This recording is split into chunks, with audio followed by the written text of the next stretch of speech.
เจิญพี่น้องเพื่อนพ้องไกลๆฟังเอี่ยวสุรชัยได้มาจาอู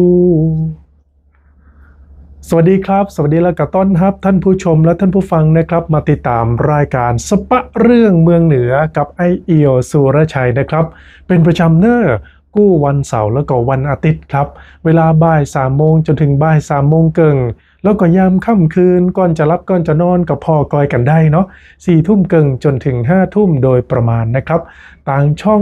11 NBT ภาคเหนือของเฮา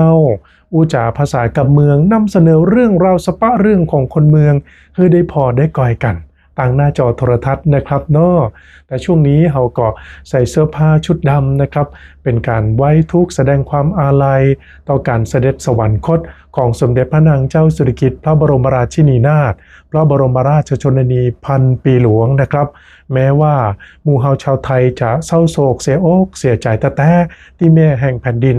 ท่านได้เสด็จสู่สวรรคาลัยไปเนี่ยนะครับแต่ว่าในความเศร้าโศกเสียใจหมู่เฮาก็ต้องใช้ชีวิตต้องดำเนินชีวิตตามปกตินั่นเองนะครับทำความดีกันต่อไปวันนี้เหมือนเคยครับรายการของเฮาในช่วงต่างๆมีให้ได้ติดตามกันเหมือนเคยเนอะบอกว่าจะเป็นช่วงของเพลงกำเมืองนะครับ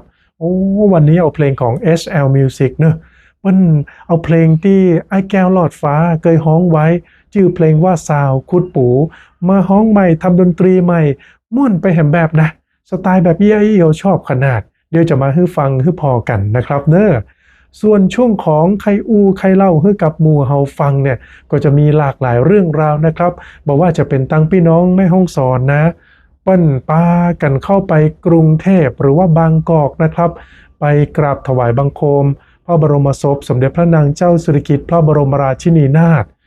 ออกมาจากป่าออกมาจากดอยเดินทางไกลไปสู่กรุงเทพเดี๋ยวจะมีโหกมาฮือพอแล้วก็จะเล่าสู่กันฟังนะครับนอกจากนี้นะครับน้ำท่วมเนาะทางภาคใต้เขาก็ส่งกำลังใจไปสู่เปิ้นโดยเฉพาะทางสงขลาทางอำเภอหาดใหญ่ท่วมนักแตะนักว่านะครับแต่ตอนนี้สถานการณ์ก็ค่อยๆดีขึ้นแต่มันก็ต้องเมินเนาะกว่าจะใช้เวลาฟื้นตัวฟื้นบ้านฟื้นเมืองเนี่ยนะหมู่เฮาเจ้าเหนือระดมพลังกันในการที่จะบริจาคสิ่งของช่วยเหลือครับที่สำนักงานประชาสัมพันธ์ที่3ของเฮาเหมือนกันครับก็ได้มีการระดมรับบริจาคสิ่งของไปช่วยเหลือผู้ประสบภัยน้ำท่วมที่จังหวัดสงขลานะฮะนอกจากนี้นะครับตั้งเหนือบ้านเฮาอากาศหนาวนะช่วงนี้อากาศหนาวเย็นแท้ๆเลยเนาะอุณหภูมิเนี่ย10 ปลายองศาต้องอั้นนะครับนะบางพื้นที่ก็ต่ำกว่า10 องศาด้วยซ้ำประสบภัยหนาวทางด้านมูลนิธิปอเต็กตึงนะครับเพิ่นมามอบเครื่องนุ่งห่มกันหนาวที่อำเภอแม่ทาจังหวัดลำพูนเนาะเดี๋ยวจะมาเล่ากันนอกจากนี้จังหวัดแพร่นะครับเพิ่นมีการจัดกิจกรรมวันโลกรำลึกผู้สูญเสียจากอุบัติเหตุเดี๋ยวไอเอี่ยวสุรชัยจะมามาเล่าพร้อมกับเชิญชวนให้เรามาพองาน Charming เชียงใหม่ Flower Festival นะใกล้ๆที่ทำงานไอเอี่ยวสุรชัยที่สารกลางจังหวัดเชียงใหม่ที่เนี้ยนะมีโอกาสก่อมาแอลหากันได้เนอะนอกจากนี้ช่วง NBT Review นะครับวันนี้มีเมนูของกินของว่าเนาะแกงแคกบลืมน้ำลายก่อนมันเหมาะแต่เลยนะเปิ้นทำแกงแคน่ากินขนาดจะเป็นจะได้กันพ่องนะเดี๋ยวถ้าก่อยกันเนอะว่าแกงแคกบตำห้านี้จะเป็นจะได้กันพ่องและเราจะส่งท้ายกันที่สุภาษิตกำข้าวกำบะเก่าล้านนากับท่านอาจารย์ควันชัยสุรินทร์ศรีวันนี้จะมีสุภาษิตมาสอนจิตสอนใจของเราเรื่องอะไรยังถ้าติดตามกันเอาละช่วงนี้ไปฟังเพลงม่วนๆกันก่อนนะครับชื่อเพลงว่าซาวคุดปูจาก SL Music ฮ้องโดยน้องไว้นะครับ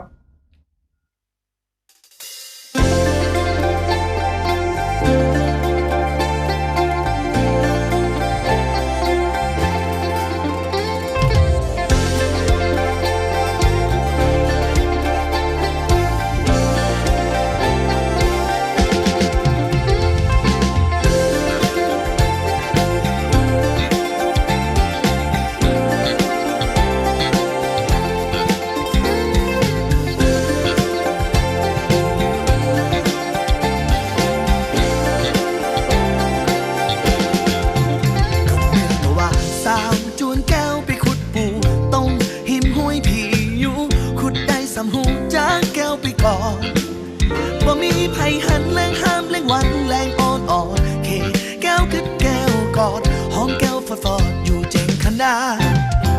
ปากสาวก็อู้ว่าไผบ่ฮู้บ่หันแจ้งเส้นและเมื่อวันตัวสาวกอดวันเป็นการถือท่าตัวแก้วตกใจสวนคอบอกไปโดดมีหลายบาทสาวนั้นยังโตยมาจักแข่งจักขาแก้วนอนอีโตแกล้งแต่เขาบอกบ่ตั้งถึงบ้าน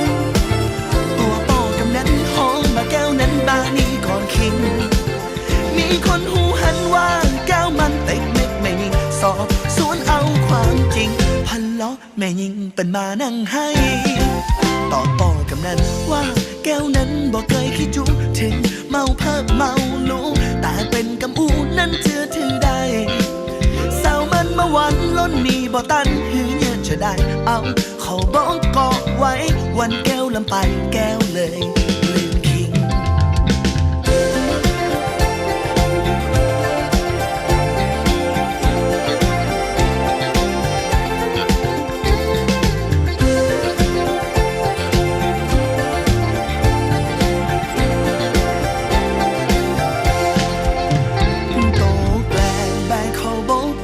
ถึงบ้านตัวโป้กำนั้นห้องมาแก้วนั้นมานี่ก่อนคิงมีคนหูหันว่าแก้วมันเต็กเม็กไม่ยิงสอบสวนเอาความจริงพันล้อไม่ยิงเป็นมานั่งให้ตอบโป้กำนั้นว่าแก้วนั้นบอกเคยคิดจุถึงเมาเพิ่มเมาลูแต่เป็นกำอูนั้นเชื่อถือได้สาวมันมาวันล้นมีบ่ตันหือเนี่ยจะได้เอาเขาบอกเกาะไว้วันแก้วลำไปแก้วเลยลืมคิง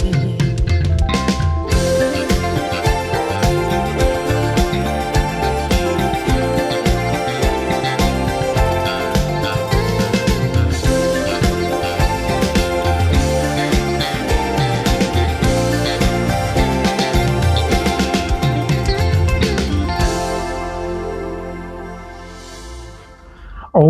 เพลงม่วนตะแตะต้องบอกว่าไอเอี่ยวสุรชัยนะชอบแนวดนตรีในลักษณะอย่างเอี้ยนะครับเพราะว่ามันรู้สึกสบายรู้สึกแบบล่องลอยนะอันนี้ในความคิดส่วนตัวนะจะได้กันแล้วแต่ครับศิลปินคนล้านนาบ้านเฮาต้องช่วยกันส่งเสริมเนาะอย่างรายการนี้สปะเรื่องเมืองเหนือก็นำเสนอวันละเพลงนะครับส่วนไผ่ไข่พอเต็มนะเพลงกำเมืองม่วนๆนะครับเฮามีให้ได้ติดตามเพลงม่วนเมืองเหนือกู้วันเลยนะครับ11 โมงเกิงจนถึงเที่ยงวันทางช่อง11ภาคเหนือของเฮานะครับเอาละมาถึงช่วงที่ไอเอี่ยวสุรชัยใครอู้ใครเล่าให้กับหมู่เฮาได้ฟังกันเนาะไปเริ่มกันที่ตังพี่น้องแม่ฮ่องสอนกันละกันนะครับตั้งอกตั้งใจแต่นะฮะหอบผ้าหอบครัวเดินทางเข้าสู่กรุงเทพเพื่อที่จะไปกราบถวายบังคมพระบรมศพสมเด็จพระนางเจ้าสิริกิติ์พระบรมราชินีนาถพระบรมราชชนนีพันปีหลวงนะครับเอาไปพอภาพบรรยากาศและไอเอี่ยวสุรชัยจะอู้จะเล่าให้ได้ฟังกันนะครับท่านผู้ชมครับพี่น้องพระสงฆ์นิกรที่จังหวัดแม่ฮ่องสอนนะ686 คนก่อนเนอะเดินทางเข้าเฝ้ากราบถวายบังคมพระบรมศพสมเด็จพระนางเจ้าสิริกิติ์พระบรมราชินีนาถพระบรมราชชนนีพันปีหลวงที่พระที่นั่งดุสิตมหาปราสาทในพระบรมมหาราชวังนะครับเนี่ยเปิ้ลมีตำรวจต่างหลวงนำแล้วก็ปิดท้ายขบวนตัวเนอร์มีเจ้าหน้าที่กองอาสารักษาดินแดนกระทรวงมหาดไทยข้าราชการฝ่ายปกครองจากส่วนกลางและก็ส่วนภูมิภาค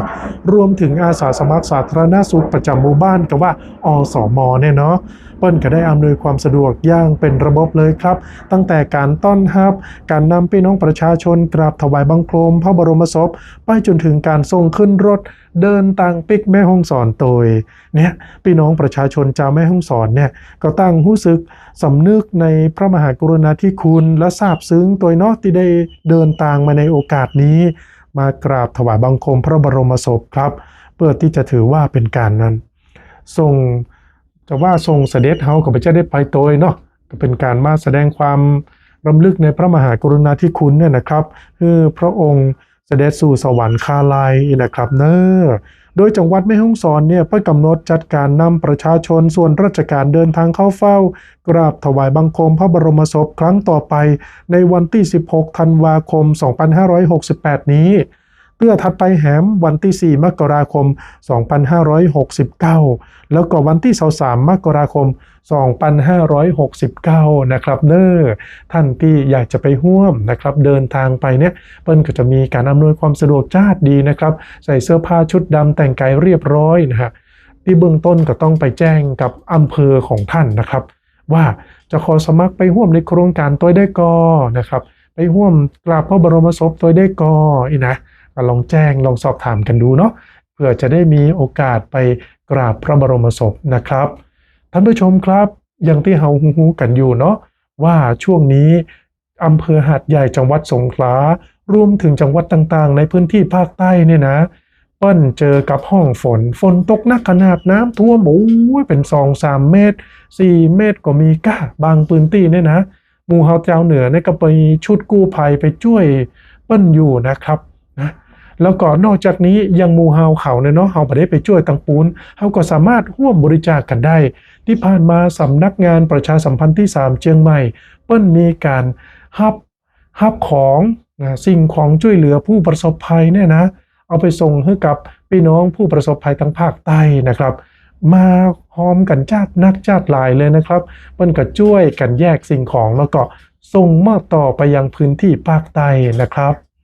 เนี่ยที่หันอยู่นี่ก็คือเจ้าหน้าที่ของสำนักงานประชาสัมพันธ์ที่3กรมประชาสัมพันธ์ที่เชียงใหม่เนี่ยนะครับเปิ้นก็ร่วมกันคัดแยกนะครับของที่เปิ้นมาบริจาคกันจัดนักจัดหลายเลยเนาะพี่น้องจากเชียงใหม่ใกล้ๆเนี่ยนะครับก็มาร่วมบริจาคกันเปิ้นก็เอาใส่กล่องแล้วก็ไปส่งขนส่งเนาะคือมันง่ายต่อการแจกกันจ่ายมีตึงข้าวสารอาหารแห้งเสื้อผ้ายารักษาโรคสิ่งของจำเป็นนะครับก็ยังคงมีพี่น้องประชาชนทยอยมาบริจาคสิ่งของอย่างต่อเนื่องจากนั้นเปิ้นก็นำสิ่งของไปส่งต่อยังท่าอากาศยานเชียงใหม่นะครับเพื่อที่จะส่งไปทางสายการบินแอร์เอเชียซึ่งของที่มีน้ำหนักเนี่ยนะครับกล่องละบ่เกิน32 กิโลกรัมนะก็มีทางด้านท่านรองผู้อำนวยการท่าอากาศยานเชียงใหม่สายสนับสนุนธุรกิจเป็นผู้รับมอบนะครับเมื่อสิ่งของไปถึงท่าอากาศยานหาดใหญ่ก็จะมีหน่วยงานในพื้นที่มันก็ประสานมาครับเพื่อที่จะนำไปแจกจ่ายให้กับผู้ประสบภัยส่วนของที่มีน้ำหนักน้อยนะเช่นน้ำอย่างนี้นะอันนี้เปิ้นแยกไปบริจาคที่บุญถาวรเชียงใหม่นะครับเปิ้นจากขนส่งผ่านรถบรรทุกเนอพี่น้องประชาชนก็ยังสามารถบริจาคสิ่งของช่วยเหลือผู้ประสบภัยในพื้นที่ต่างๆได้อย่างต่อเนื่องนะที่สารกลางจังหวัดเชียงใหม่ที่ไอเอียวสุรชัยนั่งอู้อยู่ในตอนนี้ที่ทำงานอยู่ที่นี่นะก็รับบริจาคครับนอกจากนี้ก็มีที่หงยามหาราชนครเชียงใหม่หงยาสวนดอกนั่นนะครับเปิ้นก็รับบริจาคเหมือนกันครับทางเทศบาลนครเชียงใหม่ก็มีการเปิดอาคาร5ชั้นนะฮะอาคาร5กันเนาะอาคาร5ชั้น1สำนักงานเทศบาลก็รับบริจาคสิ่งของนะครับซึ่งอู้ถึงจังหวัดเชียงใหม่เนี่ยท่านผู้ว่ารัฐพล นราดีศรผู้ว่าราชการจังหวัดเชียงใหม่เปิ้นก็ได้ย้ำไปให้หน่วยงานในพื้นที่เนาะรวมถึงอำเภอทุกอำเภอเนี่ยก็สามารถที่จะเปิดเป็นจุดรับบริจาคสิ่งของต่างๆได้นะเพื่อที่จะได้รวบรวมส่งต่อความห่วงใยจากพี่น้องชาวเชียงใหม่รวมถึงพี่น้องชาวเหนือไปส่งมอบให้กับผู้ประสบภัยในพื้นที่ภาคใต้อย่างสิ่งของที่เปิ้นจำเป็นใครใจเนี่ยนะครับมีตึงข้าวสารอาหารแห้งอาหารสำเร็จรูปน้ำดื่มเครื่องนุ่งห่มยาเวชภัณฑ์ผ้าอนามัยผ้าอ้อมสำเร็จรูปแล้วก็สิ่งของจำเป็นหลายอย่างนะครับก็สามารถไปร่วมบริจาคกันได้นะครับเนอะนะท่านผู้ชมครับที่ไอเอี่ยวสุรชัยนั่งอู้นั่งจ่ากันนี่นะจัดรายการกันเนี่ยอยู่ที่ห้องทำงานที่ชั้น5สำนักงานประชาสัมพันธ์จังหวัดเชียงใหม่เนี่ยนะครับเนาะที่ศาลากลางนะอยู่นี่กับใกล้ๆกับป่ายไม้นะนกมันอู้แข่งนะแบบเดียวนี่นะ แปลบอกออกว่ามันอู้ว่าอย่างไรกันพ่องนี่นะครับแฮมเรื่องหนึ่งอันนี้ก็ถือว่าเป็นภัยแฮมชนิดหนึ่งบ้านเฮาเนี่ยภัยหนาวตอนนี้เริ่มหนาวแล้วนะครับในหลายๆพื้นที่โดยเฉพาะยอดดอยกาห้อมดอยกาโอ้ยเจอกับความเหน็บหนาวนะครับพี่น้องละปูนป้นกะหนาวเนอมูลนิธิปอเต็กตึงนะครับป้นลงพื้นที่มาส่งมอบความห่วงใยมอบความอบอุ่นเป็นเครื่องนุ่งห่มกันหนาวที่อำเภอแม่ทาจังหวัดละปูนนะครับ ที่วัดปงแม่ลอบตำบลทาแม่ลอบอำเภอแม่ทาจังหวัดลำพูนนะครับทางด้านนายปิยพงษ์ชูวงศ์รองผู้ว่าราชการจังหวัดลำพูนเป็นรักษาราชการแทนผู้ว่าราชการจังหวัดลำพูนนะเปิ้นก็มาเปิดโครงการสงเคราะห์ผู้ประสบภัยหนาวประจำปี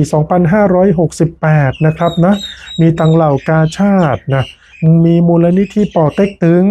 ฝ่ายสังคมสงเคราะห์นะครับนำโดยคุณรัชพรประสงค์ทรัพย์นะครับนะเปิ้นก่อนนำทีมมานะครับลงพื้นที่มาที่จังหวัดลำพูนพร้อมคณะแจกผ้าห่มเครื่องนึ่งห่มกันหนาวเครื่องอุปโภคบริโภคเป็นพันชุดเลยนะครับก็มอบเพื่อแก่ผู้ประสบภัยในพื้นที่อำเภอแม่ทาซึ่งก็แบ่งตามเขตพื้นที่องค์กรบริหารส่วนตำบลทาแม่ลอบ500ชุดนะครับแล้วก็พื้นที่เทศบาลทาขุมเงินแหม500ชุดเพื่อบรรเทาทุกข์แล้วก็สร้างขวัญกำลังใจให้กับพี่น้องประชาชนเตยเนอร์พูดถึงมูลนิธิป่อเต็กตึงเนี่ยเปิ้นตึงทำหลายสิ่งหลายอย่างแท้ๆเลยนะครับเป็นโครงการแจกผ้าห่มกันหนาวมูลนิธิป่อเต็กตึงได้ดำเนินการมาตั้มกว่า60 ปีมาแล้วนะ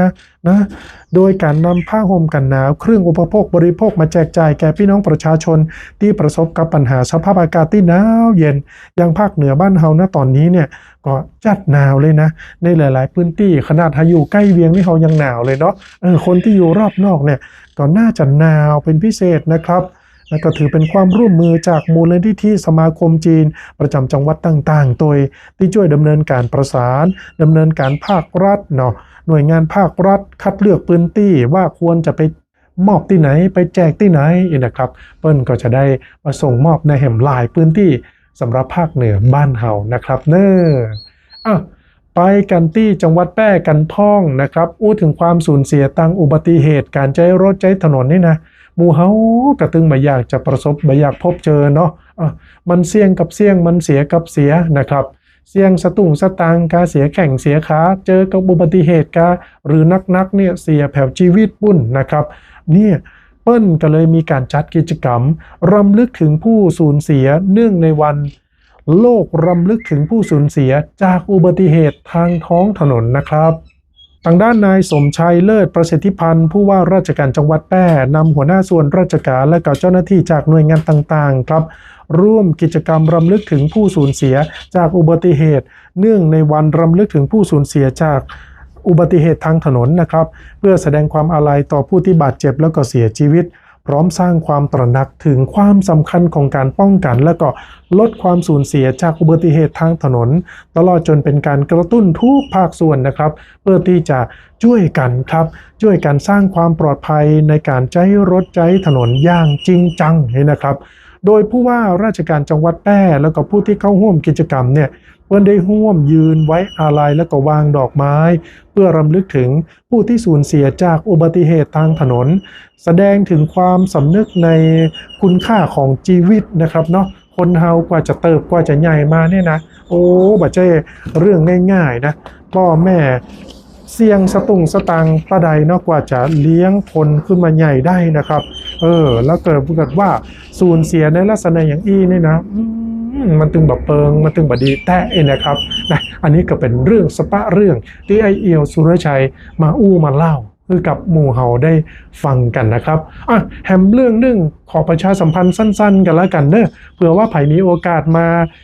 ที่จังหวัดเชียงใหม่นี่นะ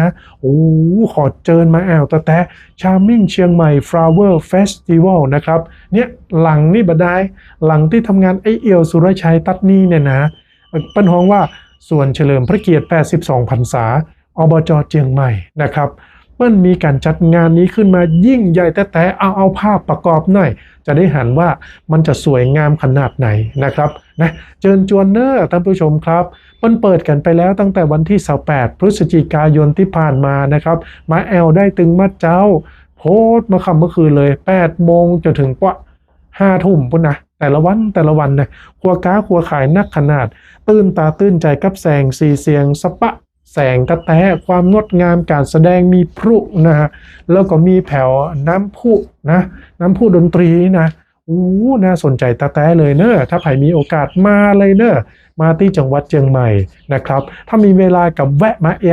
หาไอเอียวสุรชัยได้นะครับอยู่ที่ชั้น 5สำนักงานประชาสัมพันธ์จังหวัดเชียงใหม่ ตัดนีที่สารกลางเนอนะฮะเตลไปแอลก็ได้ตัดนีนี่นะไอเอียวสุรชัยก็จะเตลไปแอลหลายๆวันเลยของกินของว่าเปิ้นก็ขายกันสปะเลยนะครับเนอแฮมเรื่องหนึ่งสั้นๆนะครับตั้งจังหวัดเชียงใหม่เนี่ยไม่ได้มีการคัดเลือกนะท่านผู้ชมครับคัดเลือกอันซีนไทยๆสถานที่ที่เป็นอันซีนการท่องเที่ยวทางวัฒนธรรมนี่นะวันก่อนก็ได้ไปเป็นคณะกรรมการคัดเลือกกับเปิ้ลตัวอันนี้เฉพาะในส่วนของจังหวัดเชียงใหม่นะเปิ้ลทุกจังหวัดมีการคัดเลือกนะครับแล้วก็เลือกเพียง1เดียวนะครับแล้วเปิ้ลจะไปคัดกันที่กรุงเทพแห่งกำ1จังหวัดเชียงใหม่เปิ้ลก็คัดมาวัดหลวงขุนวินอำเภอแม่วางนะครับสถานที่เก่าแก่เป็น700 ปีพุ่นเลยนะครับท่านผู้ชมครับมีความงดงามท่ามกลางในป่าในดงเนาะเดินทางไปกันยากลำบากหน่อยหนึ่งเป็นอันซีนแท้ๆเลยแต่พอเข้าไปแล้วเป็นวัฒนธรรมที่ทรงคุณค่าอยากจะเอิ้นเจนจวนให้กับทุกท่านได้มาแอลพอไอเอียวสุรชัยมีหูปมาให้ได้พอหูปหนึ่งนะเหมาะแต่เลยแต่แล้วมันมีแฮมลากหลายเลยนะครับจุดที่เฮาหน้าเที่ยวหน้าแอลนี่นะเจนจวนนะครับเนออันนี้ก็เป็นเรื่องที่ไอเอียวสุรชัยใครอู้ใครเล่าให้กับหมู่เฮาฟังเนาะมาถึงช่วงของ NBT รีวิวกันพ่องนะครับเมนูของกินของว่าของคนเมืองบ้านเฮาเนอวันนี้จะไปแกงแคเจ้าชายกบผมกำหนึ่งเนาะอันนี้แหมตำฮานึงเนอะจะเหมาะขนาดไหนจะน่ากินขนาดไหนนะครับเอาลองไปติดตามกันจากคลิปนี้นะครับแหมแล้วเจ้าเมนูเมียงเหนือของเฮาวันนี้เสนอเมนูแกงแคกบนะเจ้าเนาะวัตถุดิบของเฮาก็จะมีกบนะเจ้าเผาเรียบร้อยกบเป็นตินเป็นตอนผักแกงแคก็จะมีหัวผักยาวมาเขียมาแข้งดอกคาดอกยิ้วเฮ็ดหูหนูนะเจ้าใบพริกผักละผักแคผักเพชรผักแขบใบมะกรูดหอมป้อมเปอร์ผักหยังก็ใส่เลยเนอเจ้าเนอส่วนพริกแกงนั่นก็จะมีเกลือมะแคนหอมขาวหอมแดงขมิ้นจักไข่ข่าเหี่ยน้อยกะปิพริกแห้งตำคือเปิ่นเรียกเนอเจ้าแกงแค่แต่ละตีนี่ตึ้งบ่เหมือนกันเนาะเจ้าเนาะแต่ละตีเปิ่นก็จะแตกต่างกันไปอย่างละนิดอย่างละหน่อยแต่อร่อยเหมือนกันเนอเจ้าเนอใครบ่กินกบก็สามารถเปลี่ยนเป็นเนื้ออย่างอื่นก็ได้นะเจ้าได้ประมาณนี้แล้วตั้งหม้อใส่น้ำมันลงไปตักน้ำพริกเข้าใส่คั่วคือเปิ่นหอมเนอเจ้าเนอคั่วเอาจนแกนอึกแกนอักสมักปุ่นนะเจ้ามันถึงจะว่าล้ำเนาะเจ้าเนาะคั่วพริกหอมได้ตีแล้วเฮาก็เอากบเข้าใส่เนอเจ้า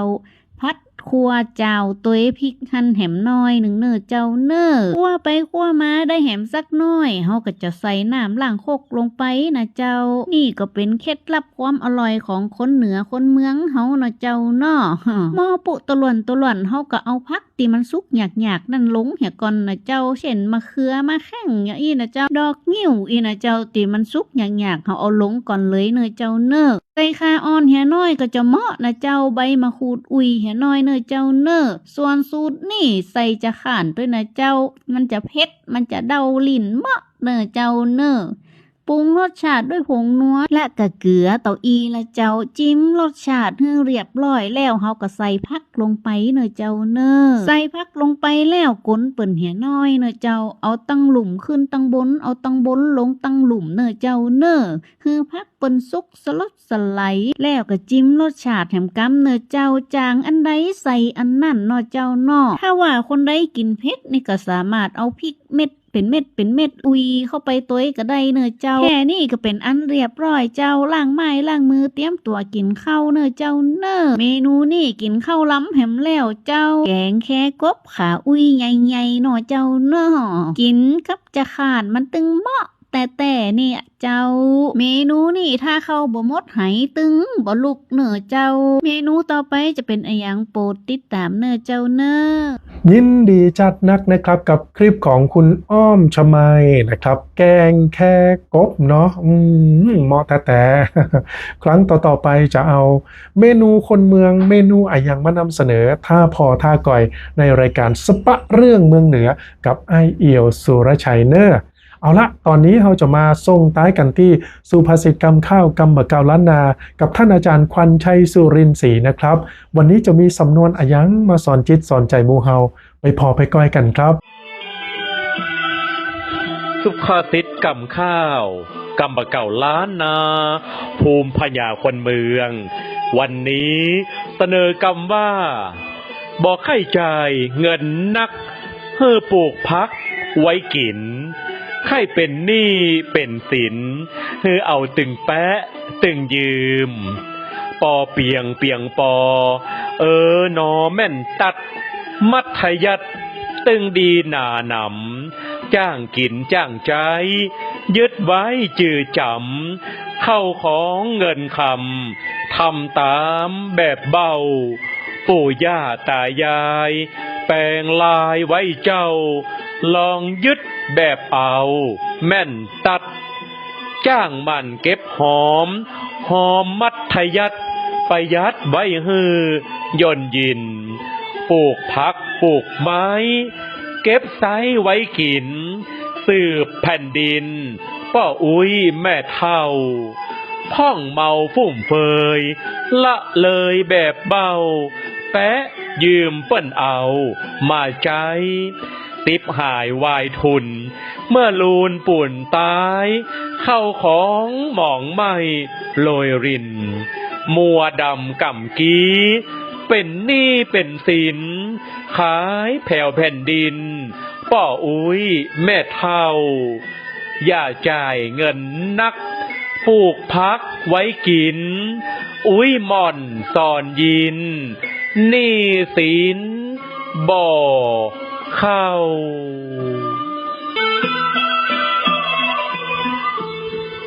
บอกให้จ่ายเงินนักเพื่อปลูกพักไว้กินใครเป็นหนี้เป็นสินเพื่อเอาตึงแปะตึงยืมความหมายหูจักประหยัดมัธยัดจ้างกินจ้างใจจ้างเก็บบ่ทำตัวสุรุ่ยสุร่ายใจจ่ายฟุ่มเฟยอุปมาเหมือนดั่งโบราณสอนว่าเฮือมันปลูกพักไม้ใส่เครือไว้กินจักได้ประหยัดเงินแทนการไปซื้อไปหาแต่ถ้าได้กลับแปะก้ายืมเมื่อลูนปูนปลายมาก็จักมีก้าหนี้สินคติสอนใจ